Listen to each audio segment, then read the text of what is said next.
technically feasible. Ayan. Ano nga yung unang criteria kanina? LGU initiated. So this is the second criteria.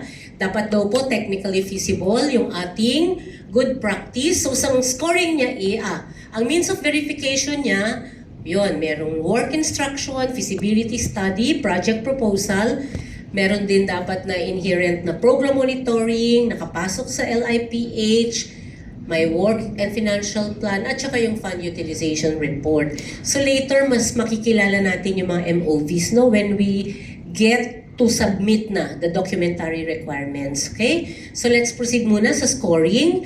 O 0 siya kapag this require complex technical assistance. Kailangan pa na mayroong project consultant and realign some of the budget previously allocated to other health programs. Wala siyang score, no? Or 0 ang score niya.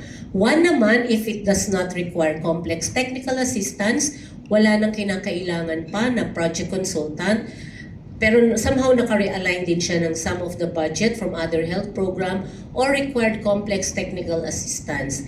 2, kapag the practice does not require complex technical assistance. Kumbaga pa, tayo-tayo lang sa RHU, kinakaya na natin na implement yung ating good practice. Okay? Sige po, next. Criteria number 3 is, dapat daw po effective and successful. So, mayroon tayong i-attach na health impact assessment. Kasama na din dito no, yung ating mga technical reports and program accomplishment. Talaga ba may napala tayo doon sa ating good practice? Kunwari, yung sa Banutok ni Ma'am Aisha, meron ba siyang ma-i-attach na na-improve yung performance somehow? Yung ganun. Sa BSI, meron ba tayong makikita doon na gumanda yung management ng kanilang garbage disposal doon sa community? And then, yun nga po pala, no, please be reminded, kahit po hindi kasama sa FHSIS indicator natin on environmental health, kasi di ba ilan na lang ang ating indicator no sa ating FHSIS on environmental health, nawala yung sa food sanitation. Pero hindi po ibig sabihin no na hindi na natin siya ipagtutuloy-tuloy. Kaya yun na nga yung isang naging order ko kina Ma'am Susie, kasi I discover na wala pala na master list ng mga food establishment yung ating mga SI. Meron po ba yung inyo? Yung mga SI nyo, meron ba? Meron. Kasi during the WASH Summit, ang isa sa realization doon is, ang inire-report nila is food establishment na mayroong sanitary permit. No? Kaya 100%, sabi ko, ano ang raw number, ano ang general population ng food establishment? Ilan yan sila? Kasi ang inilagay nila doon, automatic. May 10 food establishment, may 10 health sanitary permit. Ganon din sa health certificate ng food handlers. Kung ilan lang yung food handlers, yun din yung number ng mga may health certificate. So parang nagkalimutan na yata tayo na dapat alam natin ilan ba talaga yung total na food establishment sa bawat barangay natin. Para nang sa ganon, alam natin kung ilan yung mayroong sanitary permit. Hindi yung kung sino lang yung na-issuehan natin ng sanitary permit, yun lang yung inire-report natin na number ng food establishment. So sana po matulungan nyo yung mga SI natin kasi parang nakalimot sila doon sa indicator na yon. Parang ang na-focus na lang nila is on water and on toilet. Pero atin pa rin po yung food establishment, no? And with that, kailangan lahat po ng ating mga SI, may master list po talaga sila ng mga existing na food establishments in each barangay. Lalo na ngayon, padating na naman ang January, alam naman natin, sa January sila nag-re-renew, di ba? And then, ang isa pa na concern ko is, nung tinanong ko bakit walang health certificate yung ibang food handlers, natawa na lang din kami, dinaan na lang sa tawa kaysa mag-init ang ulo natin. Kasi makikita mo yung discrepancy doon sa number ng mas marami pa yung food establishment kaysa sa food handler. Kaya sabi ko, sinong food handler dyan sa mga food establishment na yan, kanya-kanya ba tayong sandok ng pagkain natin doon sa mga food establishment na yon? Kindly check po. Baka po yung ating mga SI hindi nila alam, no, yung ginagawa nila. Oo. Kasi parang mas marami yung food establishment. Kung sa isang munisipyo, i-check nyo po, baka kayo yung munisipyo na yon, no? Mayroong munisipyo na nagsabi na 30 ang kanyang food establishment. Pagdating sa food handlers niya, 10. Sabi ko, doon sa 20, kanya-kanya tayong dakot ng pagkain doon. 'Di ba? Paki-check nyo lang po, no? Kailangan po natin yan. Also, kahit po yung solid waste management ay nasa MENRE, 'di ba? Sa MENRE na yung solid waste management. Yun pong garbage disposal at the household level, yun po yung dapat nating tinitingnan. Atin pa rin po yun. No? Kaya dapat alam din ng mga SI nyo, paano ba nagdi-dispose ng basura, yun pong ating mga households. Kasi di ba nagpo-profiling naman? So sama na natin yun sa tanong, paano nila dinidispose yung kanilang mga basura. Okay? Kasi dati, meron tayong isang special activity na nung mag-ikot kami sa municipality na yon, ZOD siya, sa katutak na soiled na diaper yung nakita namin, no? Nagkalat talaga sa daan, yung iba tangay-tangay ng aso. So hopefully, mabigyan po natin ng pansin yun. Although, sinabi na nga namin na we issued memorandum sa ating mga SI na i-validate or balikan yung kanilang mga community, yung kanilang mga households para makita kung talaga bang ginagamit pa rin yung mga toilet, but still hindi pa rin po natin sure. So yun po. Okay, so dito po sa effective and successful na ito, aside from the health impact assessment, syempre makikita rin natin yan sa FHSIS kung nag-improve, yung LGU health scorecard, performance report, no, mga ganon. So, napakasimple lang, di ba? Kung yung inyong good practice is in relation to immunization, nakataas ba yon sa accomplishment nyo? If it's related to environmental sanitation, nabawasan ba yung mga diarrhea cases? Mga ganun pong tipo. So, scoring niya is, there was no evidence on the improvement of the target health outcome within 3 years of implementation. So, check natin na. Kasi baka yung mga good practice na naisulat nyo, has been your good practice for, say, 5 years, tapos wala naman palang naitutulong pa hanggang ngayon, baka hindi siya effective at hindi siya successfully done. Okay? So, yun po. Number 2, ang score niya is number 2, with evidence of improvement of the target health outcome. So, ibig sabihin, ang scoring niya is either 0 or 2. Kung may improvement ba na nangyari, 0. Ay, kung wala, 0. Kung may improvement na nangyari, 2 agad yung sagot niya, no? Yung score. Hindi namin na-assure kung gaano kalaki yung naging improvement. It's either walang improvement o may improvement. Okay? So next, innovative. So dito po, ibig sabihin, the practice has never been implemented in the LGU before. So hindi pa ito nagagawa, no, ng LGU. Kailangan daw po yung documentation of the innovation. So yan, 0 kapag it has been implemented in the LGU in the past. 1 kung the practice has been implemented before, pero mayroong mga na-modify. Depende doon sa pangangailangan or doon sa current situation. Kunwari, doon sa una, hindi siya effective at hindi siya successfully done. Tapos ngayon, ginagawa niyo na naman siya. So dapat maipakita sa documentation kung ano yung mga na-modify. Okay? Score niya ay 2 if the practice has never been previously implemented by the LGU. Okay po. Next, responsive. So, ang scoring naman po niyan, so, paano yung mga means of verification? The health problem addressed by the practice is among the priority health problems in the locality as reported to the LIPH situational analysis. So, ngayon po, actually, last week po na October, na-mention ko na rin naman to, we will be attending the orientation on the LIPH workshop, no? So, dun po sa susunod natin na paggawa, dapat mailalabas po talaga natin sa LIPH at saka sa AOP kung ano po yung mga priority health problems ninyo. No? Yung mga problemang talagang kailangan na nating gawa ng solusyon o pag-isipan ng solusyon. So 0, it cannot be clearly established whether the project or the intervention is aimed at addressing a priority health problem identified in the LIPH. Ito yung, wala lang, gusto lang nila talagang gawin yung practice, pero wala namang katibayan na ito ay makakapag-improve, no, ng ating health problem.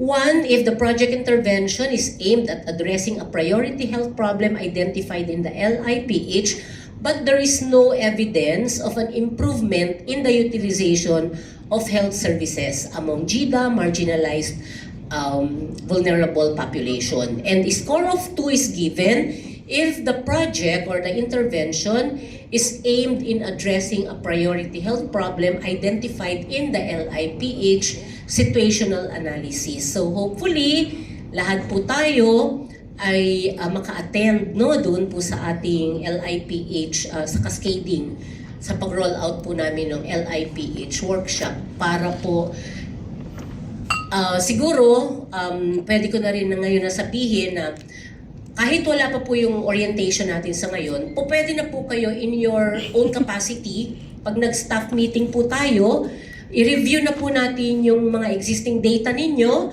ano yung situation nyo sa ngayon, tanungin natin ang mga midwives kung ano ba yung sa tingin nila ay priority health problem in their own barangays. Remember that hindi po porke tayo yung head of unit, we have na the monopoly, no, of everything. Dapat po kinukonsulta natin talaga yung ating mga kasamahan sa RHU, lalo na po yung nasa community. Kasi sila talaga yung mayroong face-to-face na interaction doon sa community people. So hopefully, umpisahan nyo na po yan para sa LIPH workshop natin. Madali na lang nating ma-identify yung ating mga sitwasyon, no, or ating mga priority health concerns. Okay? So next, sustainable. Ayan, dito na. Presence of enabling policy or policies, funding mechanisms, and monitoring and evaluation tools. Siyempre, kasi sustainability na yung pinag-uusapan, di ba? O kunwari, yung BSI ng UP, ano yung sustainability plan nila dyan? Dahil ito naman ay binibigay ng BLGU. Sa BLGU yung kanilang salary, Ma'am Feby? Okay, so siguro somehow may resolution talaga yan, no? Para kahit mapalitan yung ating mga barangay officials, nandun na. At meron na talagang darating sa kanila na honorarium. Okay? And then, ano pa? Nasa LIPH din siya. And more importantly, at ito po yung isang gusto ko rin sana na sana ma-capacitate din natin, no? Bilang mga RHU supervisors, marunong na rin tayong identify paano ba natin i-monitor yung progress ng implementation.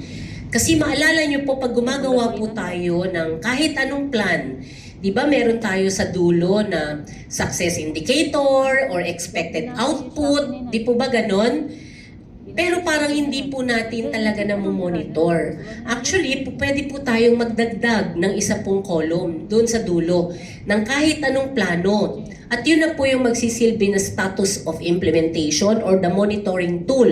Para hindi na kayo magkakaiba yung document. Kumbaga pa, this is the plan, ito yung expected na mangyayari, expected output or the success indicator. Itugtong nyo yung another column. Yun na yung monitoring tool ninyo. Ang magiging title niya is progress or implementation status. It's either done or not done.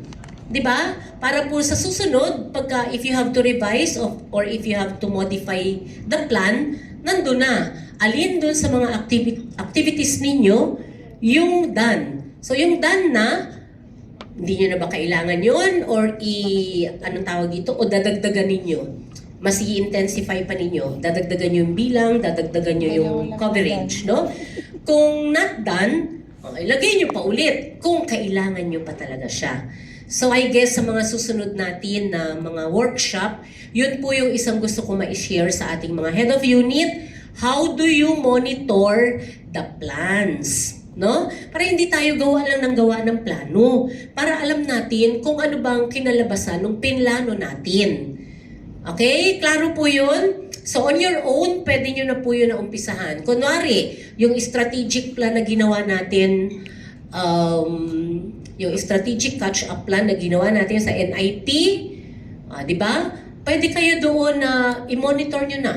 Anong progress ng implementation nun? Depende doon sa ating expected output or success indicator. Sa bawat activity, ano ng status? Nagawa ba o hindi? Diba? Kung nagawa, successfully done ba yun? O kahit nagawa namin pero may kulang pa din. So that you can identify easily kung ano yung mga ilalagay natin sa revision or doon sa modification of the plan. Okay, so ito po yung sinasabi ko din kanina na ang isang mahirap po sa pagka tayo ay heavily dependent on our NGOs. May mga NGOs po kasi na wala silang inherent na sustainability plan na isinishare sa atin. But there are NGOs na sa start pa lang po ng kanilang pagpasok sa atin, no, yung pag-umpisa pa lang ng project, kasama na po talaga na makikita ninyo dun sa bandang huli, sustainability planning. Which is, I guess, no, this is one important thing na dapat po nating ini-ensure. Kasi yung mga partners natin, okay lang habang nandyan sila. What if umalis na yan sila? Paano na natin isusustain?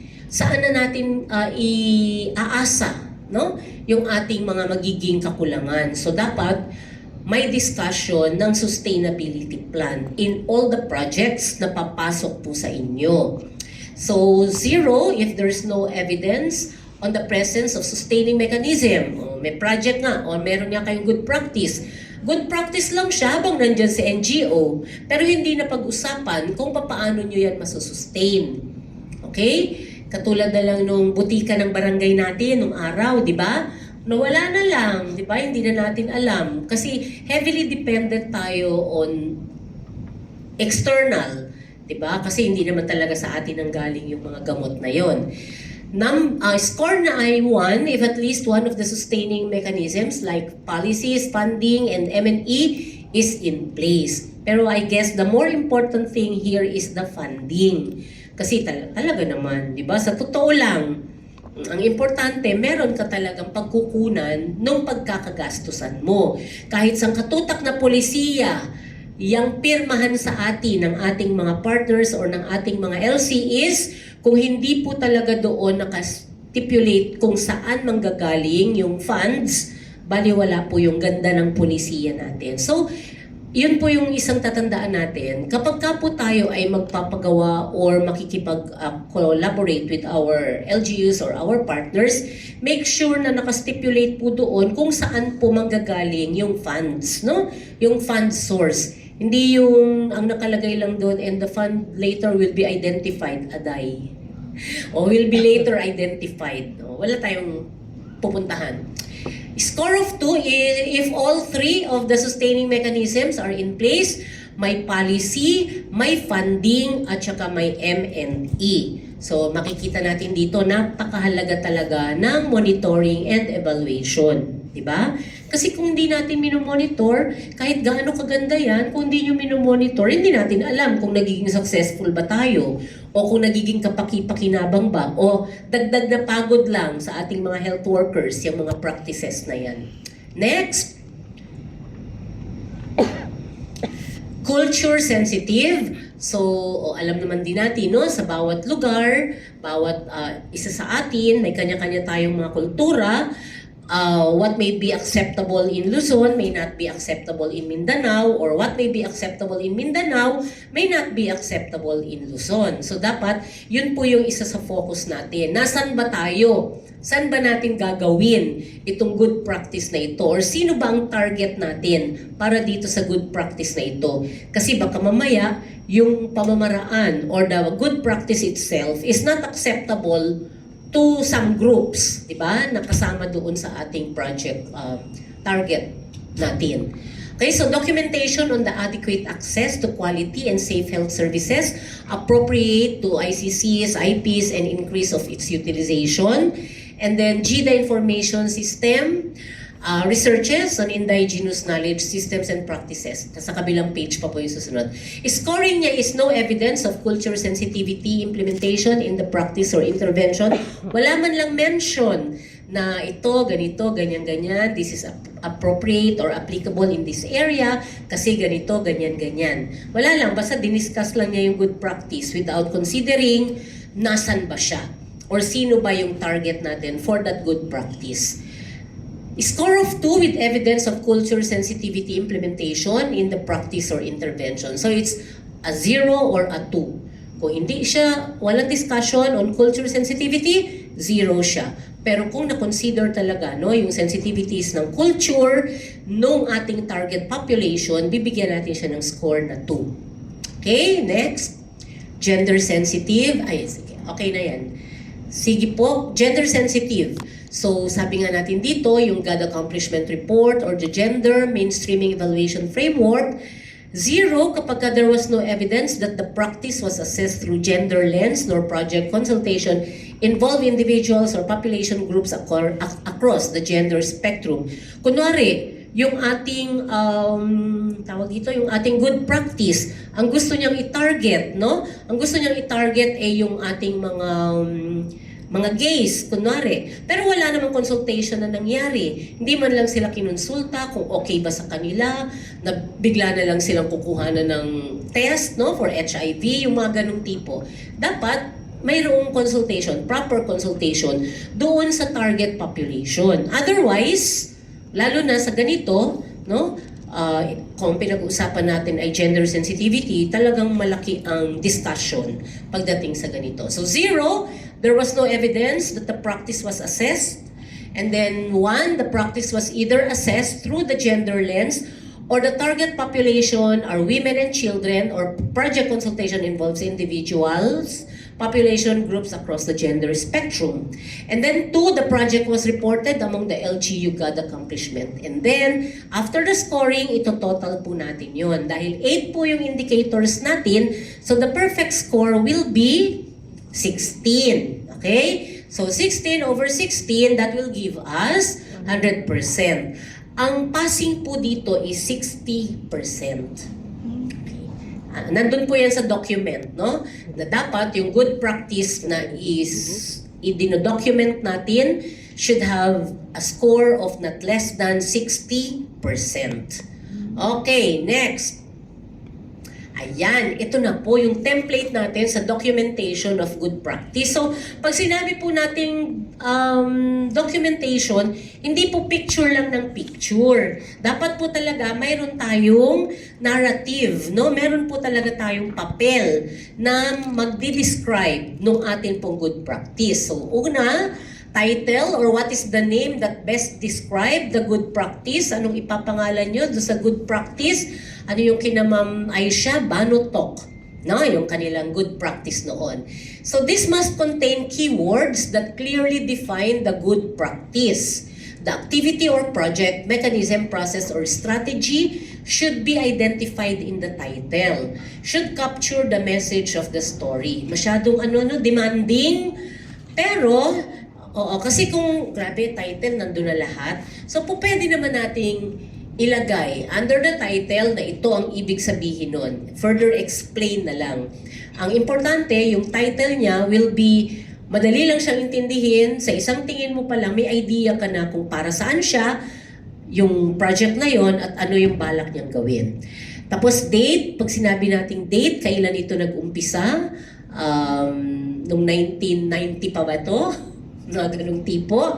And then name and designation of the members of the documentation team. Remember kanina, no? Dapat meron tayong ma-organize a technical working group para dito sa ating good practice. Okay, next. Kala nyo yan lang? Mahaba po yan. Ayan!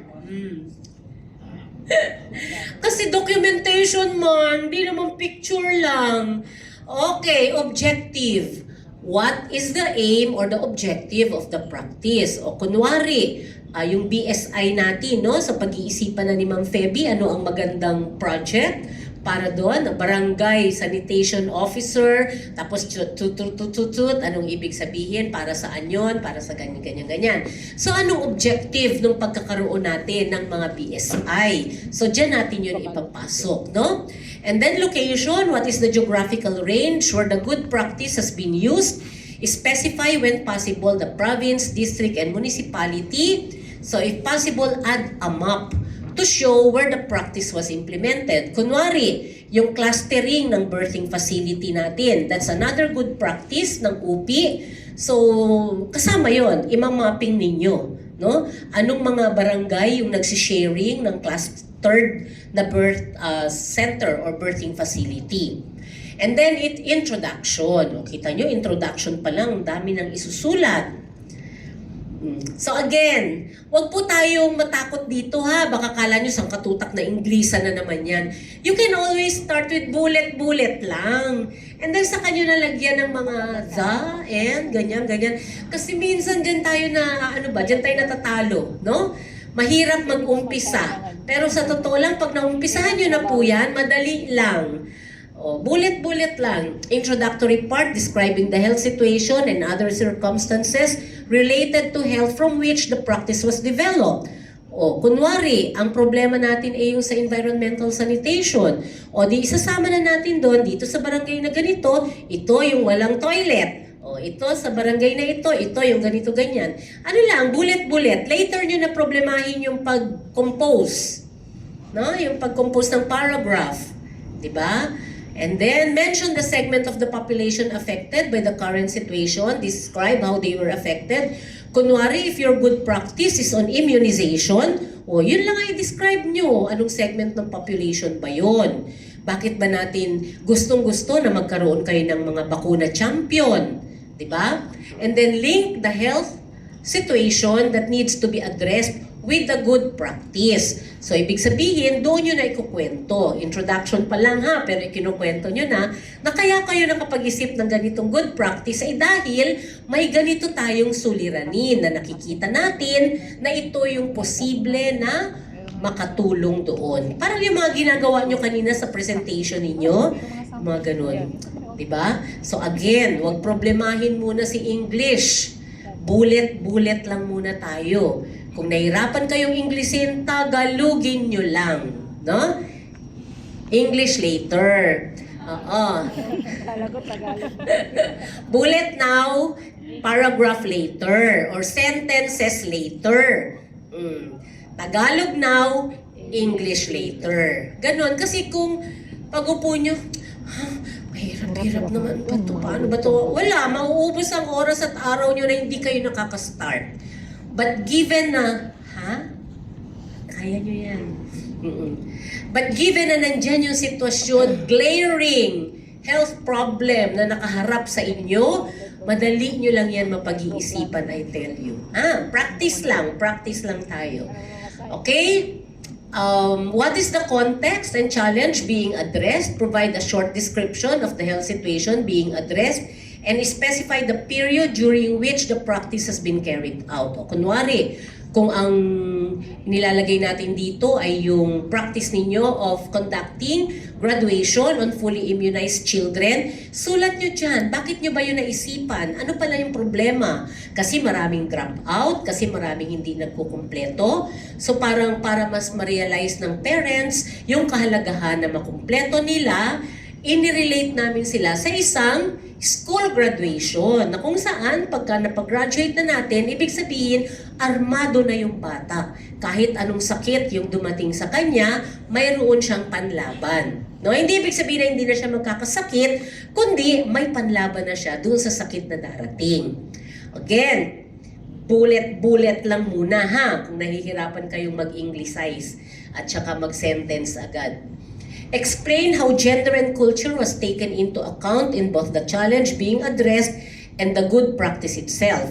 In disaster-prone situations, explain how the good practice is contributing to risk reduction and crisis management for resilience. So dito, medyo ikukwento na natin. Kunwari, no? Given, lalo na doon sa mga SPMS areas, given na hindi naman natin talaga alam kung kailan darating yung mga ayaw nating dumating, di ba? Pero maidi-describe or maisasabi na natin dito na ito yung mga pupwede naming magawa kung sakasakali na kami ay dadalawin ng ganitong disaster. Okay? Next. Stakeholders and partners. O lalo namang madali na ito, di ba? Ano ang ilalagay natin dito? Who are the beneficiaries or the target group of the good practice? Who are the users of the good practice?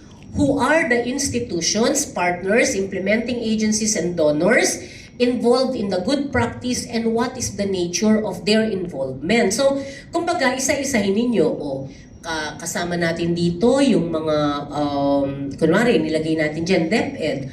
Anong involvement ni DepEd? Kunwari, nilagay natin dyan, Office of the Mayor. Anong involvement ng Office of the Mayor? So, dyan lahat, papasok yon, no? Pero more than that, dapat, katulad ng sabi dito, sinong beneficiaries? Sinong target group? Yun muna yung unahin yung i-discuss. Para saan yan?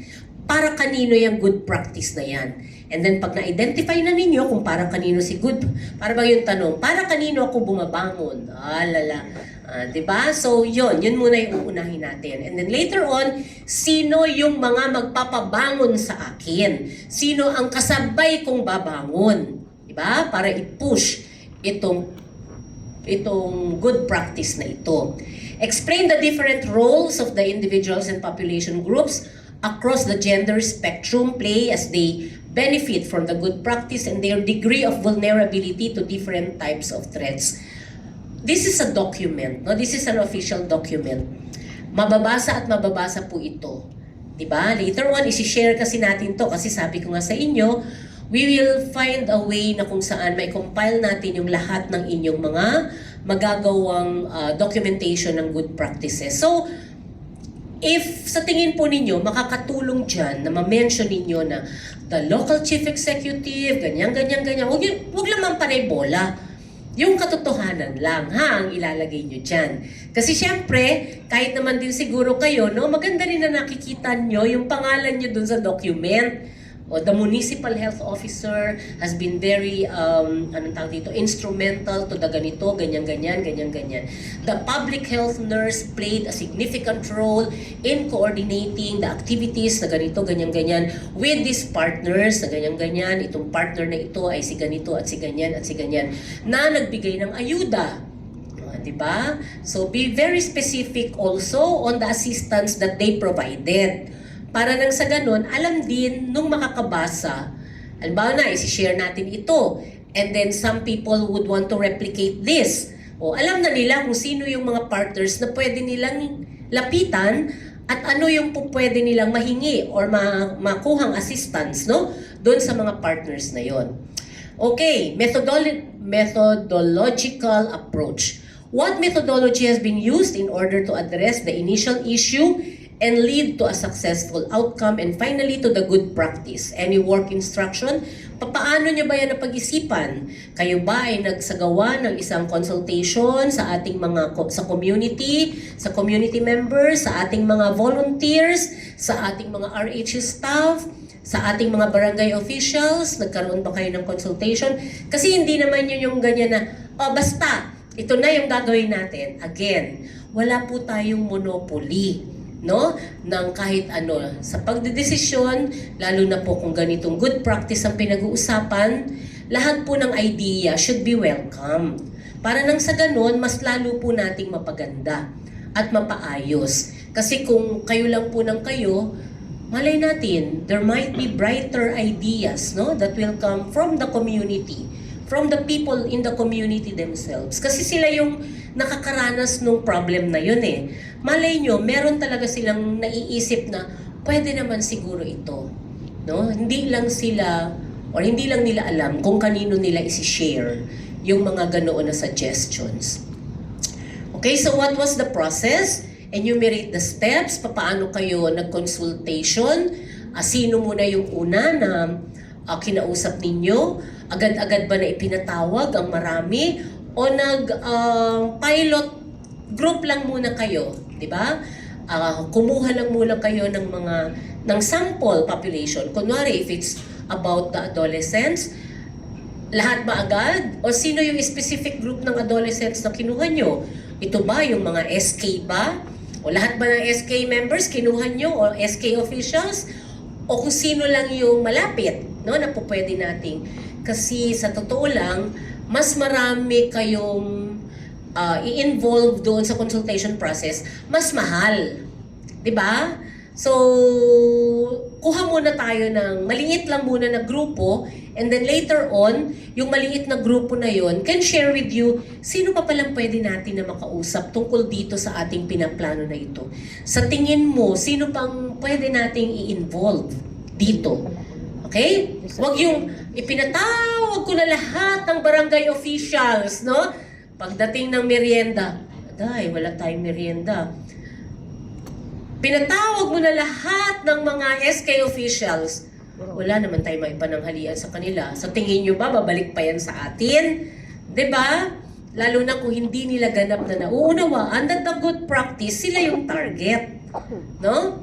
So how long did it take to learn lessons and identify key success factors? Please include gender aspects addressed in the description of the methodological approach.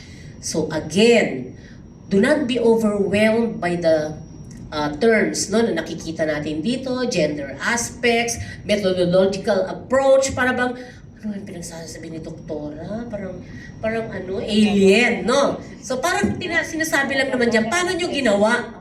Yun lang yun, no? Paano nyo ginawa? And then validation, confirmation by the beneficiaries that the practice addresses the needs properly. Has the good practice been validated with stakeholders or the final users? Provide a brief description of the good practice validation process. Kumbaga, tanungin muna natin, nakatulong ba talaga? Yung Banotok ba, nakatulong ba talaga dun sa ating mga tina-target? Yung mga BSI ba, nakatulong ba talaga kung bakit natin na ma-improve, no? Yung community sanitation.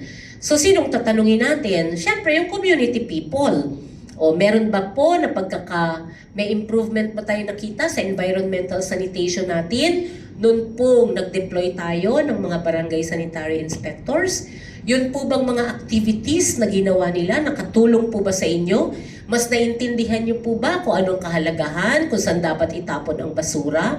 Yung mga ganun. So you should be able to validate, and then magpo-provide din kayo ng brief description kung paano kayo nag-validate. So, ilan ba yung pinuntahan ninyong community? Ilan ba yung tao na na-involve? Kasi baka mamaya, sinulat nyo na lang, sabi ng community, maayos. Sabi ng community, maganda, epektibo. Pero wala kayong isinulat doon kung paano nyo nakuha yung sinabi na yon ng community. So, you should be able to validate. Now, according to the residents of this barangay and ganyan, o na-improve, nakita nila na nung naturuan sila na maglinis ng kanilang kapaligiran, kumunti na lang ang nagkakadengge. No? So, kahit ang target mo lang nung una, paglilinis lang ng basura, pero later on, ang dami pala no, na naitulong ng paglilinis ng basura na yon. Nabawasan yung mga pagtaitain, nabawasan yung mga kalat dyan, so nabawasan din yung pinamumugaran ng mga lamok. No? Lalo na, ang dami pa naman nating dengue dun sa ating mga municipalities. Okay, next. Meron pa ba, Bing? Ayan, impact. Okay, so what has been the impact, positive or negative, of the good practice on the beneficiaries? O ito, hindi naman na ito mahirap, no? Parang sasabihin na lang natin dito, anong nangyari? Diba? Across the gender spectrum, sa babae at sa lalaki, sa mahirap at mayaman, anong naging epekto sa kanila? Anong naitulong sa kanila? Ang sabi dito, impact may be positive or negative. Diba? So, isulat natin pareho kung ano yung nandun. Please explain how the impact may differ between the individual population groups across the gender spectrum. So, kunwari, sa barangay sanitary inspectors, no? I-explain natin kung doon sa mga malalaking bahay na meron naman silang sariling pamamaraan kung papaano sila magtatapon ng basura, hindi na masyado yung itinuro. Pero doon sa mga sa community people na wala silang sariling pamamaraan ng pag-dispose ng kanilang mga basura, talagang malaki yung tulong na naibigay nitong practice na ito dahil naturuan sila kung papaano nila i-dispose si basura. Okay? So, i-discuss lang po natin. Again, bulit-bulit lang. Nakatulong. Paano? No? Anong tulong yung naibigay? Hindi nakatulong. Bakit? Kasi, anong katibayan na hindi nakatulong? Okay? Later na yung mga English-Englishized natin. Later na yung mga, for sure, in the RHU, meron kayo na isang magaling magsulat, di ba? Tama ba? Yes! Biglang sumagot, si Doktor. Si Doktor. Sa amin, sa technical, kapag ka mga ganyan na, no, mga sulat-sulatan, lagi naming natatap sa ganyang sulat-sulatan. Sino nga ba natatap natin, Ma'am Je? Si Ma'am Je ba? Yung lagi nating natatap sa mga pagsulat-sulat na? May mga kanya-kanya yan silang mga talent. Yun din ang hanapin nyo sa staff nyo. Anong mga talent nila? Merong talent dyan na magaling sumayaw, merong magandang kumanta, may magaling magsulat, di ba? O, yun ang kailangan yung kilalanin. Sino yung mga magaling magsulat dyan? And, nadidevelop naman po yun. Napag-aaralan po yung pagsusulat. Ang kailangan lang, matyaga ka talaga, no, na magsulat. Okay, ano pang nakalagay dito? Discuss the importance and significance of the project relative to the context it was implemented in. For UHC integration, did the good practice resulted into integrated care, final protection through the Special Health Fund and better health care. So wala pa naman tayo dyan, no? Pero dun sa ating health system management, nakatulong ba? Given na kaunting-kaunti lang talaga yung ating mga SI, tigigisa lang sa bawat isang munisipyo, no? Yun bang pagkakaroon ng BSI, malaki ba yung naitulong sa pagbabago ng environmental sanitation? Yung problema ba natin on solid waste management at the community level, na-address ba ng pagkakaroon noon? Please explain or provide data reflecting improvement in terms of health status, increased accessibility of healthcare services, and or satisfaction of healthcare provider and health service consumers. So kung makita po ninyo yung huling sentence na yun, no? Satisfaction nating mga healthcare provider at saka po yung ating health service consumer. Kasi ibig sabihin, tayo rin, nasatisfy ba tayo sa pagbibigay natin ng serbisyo? O baka tayo mismo, wala naman itong naitutulong, para naman akong engot dito, gawa na ako ng gawa. Kasi kung kayo mismo na health worker, hindi nyo na-appreciate yung nagiging improvement, baka nga hindi talaga yan good practice. Diba? So dapat daw po talagang makikita natin or madidiscuss natin dito, are we satisfied or may kailangan pa tayong gawin? May kailangan pa tayong idagdag? Okay? Nasusundan po ba? Oo, hindi po ba inaantok? O tulog na? Hindi inaantok kasi tulog na. Marami pong kape dyan, talagang magkape po kayo kung kailangan na at nagsasara na ang inyong mga mata. Okay, lalo na po yung satisfaction ng ating health service consumer, no? Kunwari, doon sa ating FIC, ayan, dyan nyo siya maidi-discuss. Natuwang-tuwa yung mga nanay na nakikita nila na yung mga anak nila ay nakatoga. Diba? And with that, willing na willing sila doon sa hinihingi namin na tulong sa kanila na magdala sila ng additional na 10 nanay na magpapabakuna ng kanilang mga anak. Diba?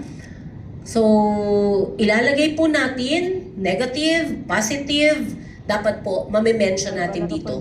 Why do we have to write the negative aspect? Sige po. Bakit sa tingin ninyo, Doktora, good practice yan, ba't natin ilalagay pa yung negative? Okay, unang-una para alam ano pa ba yung kailangan nating improve. Diba?